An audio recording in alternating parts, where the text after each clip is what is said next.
Coming up on AGWEEK TV, USDA announces a new program to ease the pain of high fertilizer prices. I'm Jeff Beach here at the hay auction in Sauk Center, Minnesota, where the price of hay is up as well as the quality.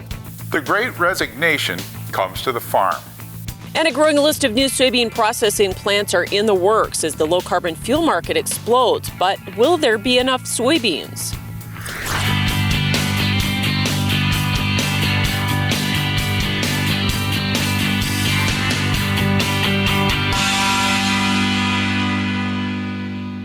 Welcome to AGWEEK TV. I'm Michelle Rook. With the ongoing war in Ukraine, Russia has banned fertilizer product exports, resulting in record high prices.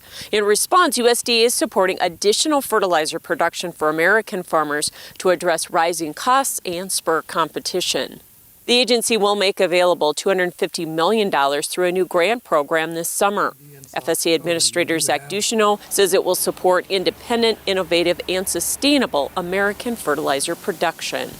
The details on the process for the grant program will be announced in the summer of 2022, and the first awards are expected to be out before the end of 2022. Additionally, to address growing competition concerns in the ag supply chain, USDA will launch a public inquiry seeking information regarding seed and agricultural inputs, fertilizer, and retail markets. I also asked Administrator Ducheneau about the timeline for release of WIP Plus program payments. He says they're trying for early spring. Northern Plains farmers have been pushing for details because it has been 5 months since Congress approved the $10 billion in disaster relief that will cover both crop and livestock losses. A drought assistance bill was overwhelmingly passed by the Minnesota House, which includes support for agriculture and DNR projects. An agriculture-only version moved through the Minnesota State Senate Agriculture Committee. It provides $6.5 million for livestock and specialty crop grants and $1.5 million in Rural Finance Authority drought assistance loans.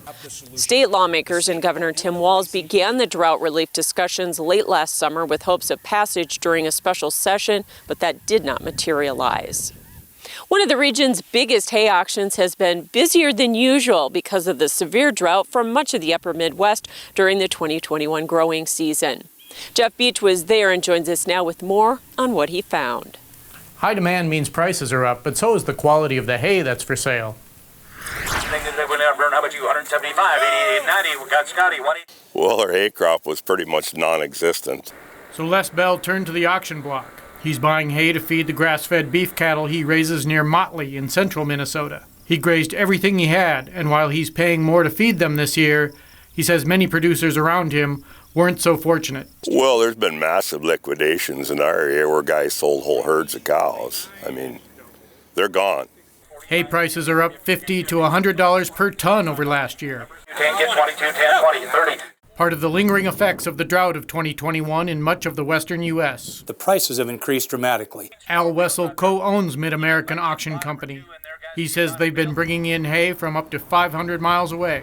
He says quality has been high, and so far supplies are keeping up with demand. A lot of those folks are in tune with what it's going to cost. It's like going to the gas pump. It's like the old Johnny Cash song. I don't like it, but I guess things happen that way. So unfortunately, they're good willing buyers and willing sellers. Mark Harth has 120 dairy cows and is a hay auction regular. But the higher prices are keeping him from buying as much hay as he usually does. He's mostly been trying to get by with his hay left over from the year before. So he's looking for quality feed to supplement it.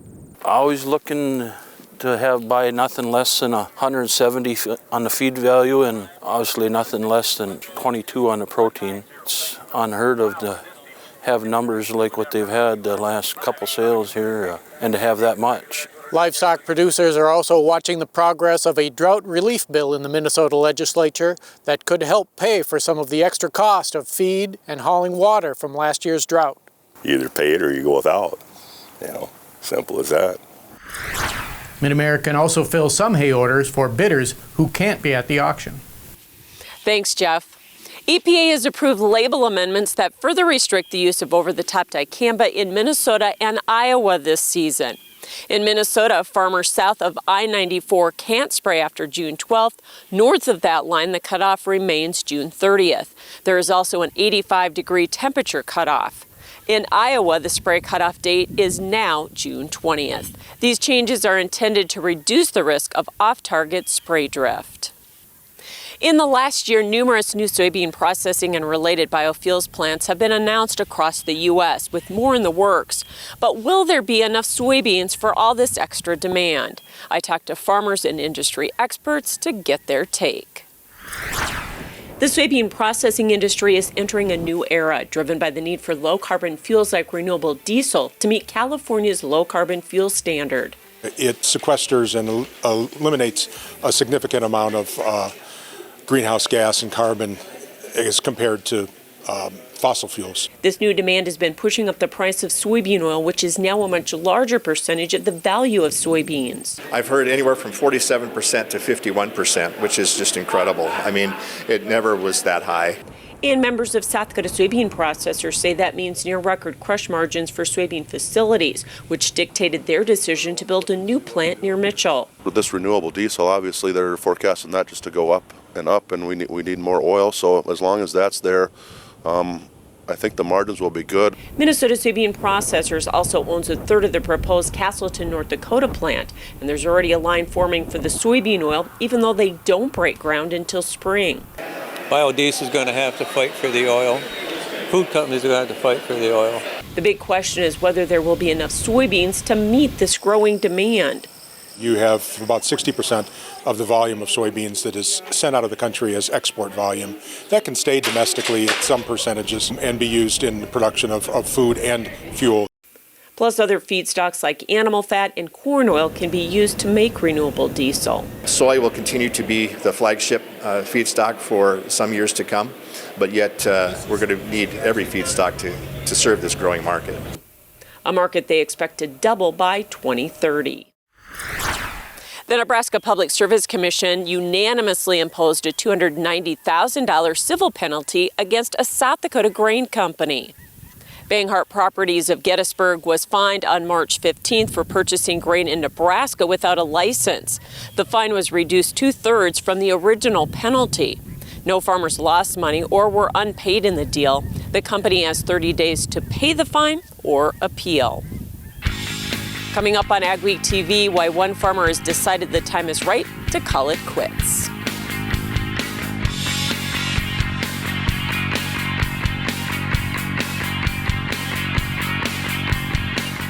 The team at North Star Ag is committed to quality and committed to you. We're not just a full-service dealer, we're farmers too, so we know you need the best machinery and services that'll keep you going all season long. We have the largest equipment inventory in the upper Midwest with a well-equipped parts and service department. So whether you need machinery tomorrow or parts today, stop in and experience what North Star Ag can offer on our website at northstar-ag.com or give us a call at 701-361-4790. Every season has an end. After spending your whole life building something, it can be hard to move on to your next stage in life. But when that time comes, you deserve to have someone you trust guide you through the process. And by trusting us to pass on your legacy, it gives someone else the chance to create their own. Every auction has a story. Let us share yours. Your legacy is not only where you came from, but more importantly, it's where you're headed. With our toolbox of reproductive technologies, exceptional team of professionals, and more than 40 years of experience, we continue to create future leaders. Whether it's advancing superior genetics or empowering the next generation of livestock producers, you can trust Transova to continue your legacy. Since the inception of Vaderstad, the spirit of innovation has led the company. We push the limits, providing innovative and reliable seeding and tillage solutions that simplify everyday life for farmers. We continue to reimagine the capabilities and technology behind farm machinery, providing customers with a perfect emergence while maximizing their yields. We look forward to growing together.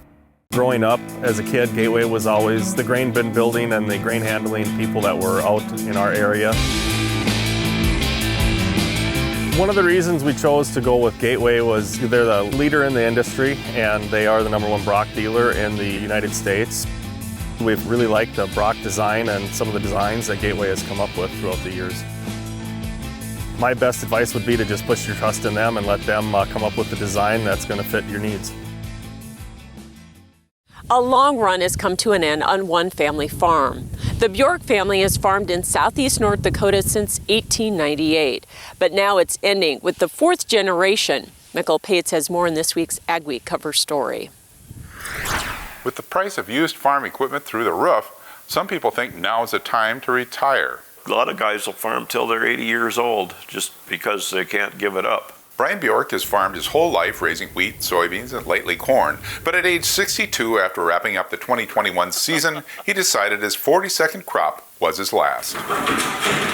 When I put all the equipment away, I was thinking, yeah, I'll do another year. But after harvest and you sit and you look at some of the results from auction sales, and this used equipment is hot. So I decided, why wait another year? So I guess that transitioned me into the point where I decided, I guess I'm done.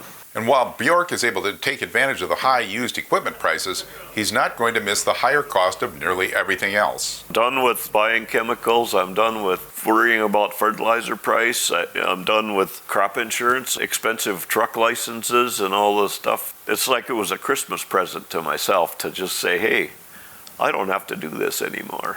This tractor here is just the same as my parade tractor. Bjork and his wife Val will stay on in the newer house. A daughter, Heidi, and her family will continue to rent the home place, and they'll rent the land out to a neighbor. Brian plans to stay busy around the community and even help on the farm. And the young guy I'm renting the land to, I'm going to get a seat in one of his tractors in the spring and fall, so that'll be a stress-free environment too. So after 42 crops and making all those farm decisions, Brian Bjork is going to enjoy being a landlord and sitting in someone else's tractor cab. For AgWeek, this is Mikkel Pates at Foreman, North Dakota. You can read more in the next AgWeek magazine or at agweek.com. Chris Stiles, a purebred Angus breeder in east central South Dakota, likes to get a jump on calving season. Stiles calves early to allow the bulls to be a bit more mature at their annual production sale on the first Monday of March. That way they can service more cows per bull. The majority of the Stiles calves are born from the middle of January through March 1st. He says although they take a lot of pride in their cattle, they use all the information and tools available to excel their genetics. Our first driven goal is to find cattle that are good. We want them to pass the eye test first, their structure, their phenotype. We want these cattle to have some longevity. Stiles says he learned a new trick on Facebook to keep the calves' ears from freezing when mothers lick their tagged ears. He duct tapes the tags to the calf's leg and attaches them after the sub-zero temperatures have passed. Some of the organic crops grown in the driftless region of southeast Minnesota and Wisconsin are being turned into spirits. The La Crosse Distilling Company uses organic grains from area farmers to make its vodka, gin, and whiskeys. They distill about 6,000 pounds of grain each week. One of the owners, Chad Staley, says they're trying to do as much as they can sustainably, including using power from the Mississippi River. They mill their own grain and then send their spent grains back to the farm for fertilizer and livestock feed. Staley says they're located in one of the most dense organic farming areas in the world, so they wanted to feature the organic production going on in the region. It's been a win-win for us to be able to work directly with farmers. It's a win for the farmer. They're getting a slightly higher price, and we're getting a better price by dealing directly with the farm. Staley says someday they hope to move the distillery to a farm so they can show visitors the whole process from seed to bottle. Ahead on AgWeek TV, we'll tell you how trying biodiesel can boost your bottom line.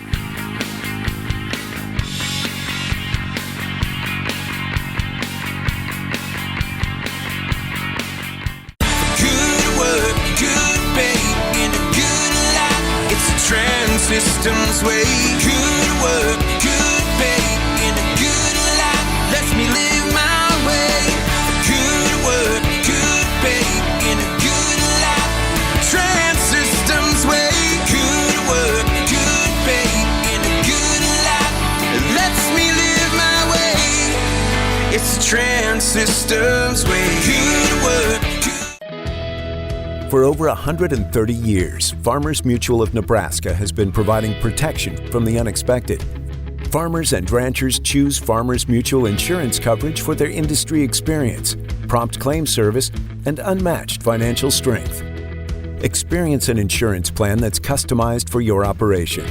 Visit fmne.com to contact an agent for a quote today. Farmers Mutual of Nebraska, always alongside you. Small or large, Superior Grain Equipment has the storage, conditioning, and handling equipment to fit any size operation with a wide variety of options and accessories, including our patented Blockbuster auger to help break up blockages over the center sump gate, and a full line of mixed flow grain dryers with even heating, excellent efficiency, and expandable capacities. Protect your investment and market your grain. Get superior quality, protection, and reliability with Superior Grain Equipment. Every season has an end.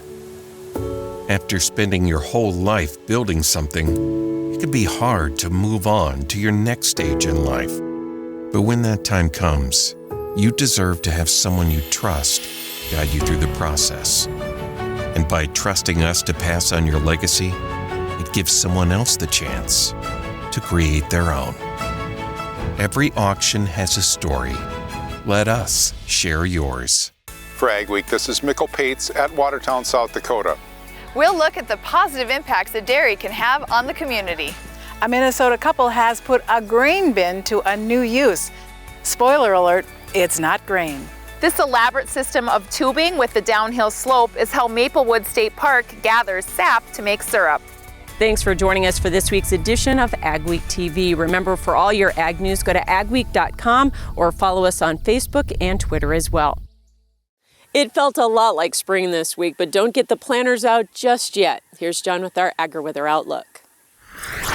General weather outlook. First, a confession. Last week, the first week was calling for temperatures above freezing, but not nearly as warm as it was. We had a couple of days that were really quite warm. The forecast, the weather pattern was actually quite right. What I misread was the snow, the dirty snow, and enough of that snow scoured out by ground blizzards in the northern plains area that we got some extra warm temperatures. I'm talking here about eastern North Dakota, northern Minnesota. Not too stormy. The weather pattern setting up. We'll talk about the warmth. We'll talk about where the storms will be and when we might get some snow even after all this melting goes on. Let's check the weather pattern though. Still looking at relatively split flow in the jet stream, so it's a fairly weak pattern over North America, and the northern branch is far enough north that we've got another surge of warm temperatures with 60s and 70s as far north as South Dakota and Iowa, and even some 40s and 50s across most of North Dakota and Minnesota. Only the far northeast is a little bit cooler. Down south, getting a few stray 90s to show up in the Rio Grande Valley and parts of southern Arizona. A lot of warmth in the south. Now here's what the pattern's doing this week. It is going to dip a little bit. We're going to cool things down some by this light blue stuff getting into, say, North Dakota, northern Minnesota. That's just cooling things down a little bit to mostly 40s or so, maybe a few 30s, but generally above freezing weather. As we approach toward the weekend, I do think it'll cool down a little bit more, and by the time we get there, we'll see actually another little surge of warmth. It's that time of year where the weather pattern will be very, very changeable. The general trend here as we go through this next week, which takes us up through March 26, is we're seeing ridging in the west, warm air surging northward, and except for the highest elevations of the mountains, a lot of warm air in the western half of the country. A little bit cooler, but we've lost the frigid weather for the eastern part. The frigid weather is holed up in the far north. Now, as we turn our attention to the second week of the forecast, I do expect a little bit colder weather to drop down, and it'll drop a little further. We may even get sometime right around the turn of the month, the end of March, or sometime into early April, a few periods up here in the far north where it stays below freezing, although I do expect that will be relatively temporary. The precipitation pattern, not a lot really. It's not a particularly stormy pattern. There will be some rain and thunderstorms that will produce some locally heavy rain from the mid-south up into the northeast. The northwest edge of that this week looks like some wet snow coming up. Right now it looks like maybe Iowa, Wisconsin. That could change a little bit. Most of the western half of the country, with beginning of a ridge building in, is looking fairly dry. The second week here, still looking dry in much of the southwest and the central plains. Probably some rain and snow in the northeast, and this will likely be a moderately light snow, but sometime around the end of March, early April, northern plains will get a little snow. Day Kitch Farms of Ada, Minnesota, celebrating 63 years, is having their annual bull and female sale March 26th, 1:30 p.m., selling Angus and Pole Hereford yearling bulls, along with 12 open elite heifer calves and 4 F1 baldy heifers. Go to www.daykitchfarms.com. Again, that's DAKITCH farms.com. All cattle sell DNA-tested carcass data and semen check. Small or large, Superior Grain Equipment has the storage, conditioning, and handling equipment to fit any size operation with a wide variety of options and accessories, including our patented Blockbuster auger to help break up blockages over the center sump gate, and a full line of mixed flow grain dryers with even heating, excellent efficiency, and expandable capacities. Protect your investment and market your grain. Get superior quality, protection, and reliability with Superior Grain Equipment. Is your crop insurance working for you? Are you using your crop insurance to help market your production? There have been a lot of improvements to crop insurance to help maximize guarantees. To see what crop insurance can really do for you, call the professionals at Martins & Ag. Each of our insurance specialists have over 25 years of individual experience in the crop insurance industry, both on the company level and the producer level. Martins & Ag, they know risk management. When the water's high and your yields are low, 'cause your fields have no place for water to flow, just one call takes care of it all. Call on Field Drainage Incorporated. Call on Field Drainage Incorporated. Call on Field Drainage. Experts in We're going to talk today about a revolutionary auto steer product that you guys have developed. We back one of these things in, it'll drain a 40-acre patch just within hours. What can you tell us about what dairy farmers do to make sure that their animals are happy? Their care is our primary concern. Is there still time for producers to get storage bins up? Absolutely. We still can definitely get something up and ready for corn harvest.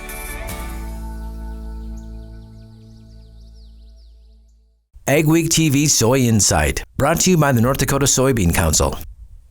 The North Dakota Soybean Council is holding a series of Fueling Your Farm workshops across the state, and you still have 3 chances to attend one. Rose Dunn joins us now with details. The Soybean Council wants North Dakota farmers to have all the latest information on biodiesel, and it's offering a rebate to get them to try it. The industry of biodiesel was really built by farmers. The product was developed by fuel chemists, but the farmers saw this opportunity for soybeans and they took it and they ran with it. The North Dakota Soybean Council is wrapping up a series of 12 Fueling Your Farm workshops. They're designed to help farmers better understand diesel, renewable diesel, and biodiesel. Experts will cover important topics for the successful operation of diesel equipment from planting through harvest. Tank maintenance, tank sampling, fuel additives. At what point do you need one? At what point are they a waste of your money and you don't need one? And so in a year where fuel prices are getting higher, it's really important that you make sure that you're managing your fuel well. Dan Speakermeyer grows corn and soybeans near Sheldon, North Dakota. He's been using biodiesel for several years, and he appreciates how it has improved. No issues, filters don't plug, just better for your fuel pump and your emissions, and really works good. The North Dakota Soybean Council also has a new rebate program to help farmers give biodiesel a try and learn firsthand how this fuel can benefit your equipment, your environment, and your bottom line. Farmers can get up to $1,500 for trying B10 or B20. We're doing this because we really feel passionately that farmers should try their product and, hopefully have good experience and tell others to do it too. We might as well use what can benefit us, and it's better for the planet too. The final 3 Fueling Your Farm workshops are March 28th in Grafton, March 29th in Jamestown, and March 30th in Bismarck. For more information or to register, go to the address on your screen. The workshops are free and a meal is provided. Thanks, Rose. Still ahead on AgWeek TV, some tips for making your brunch better.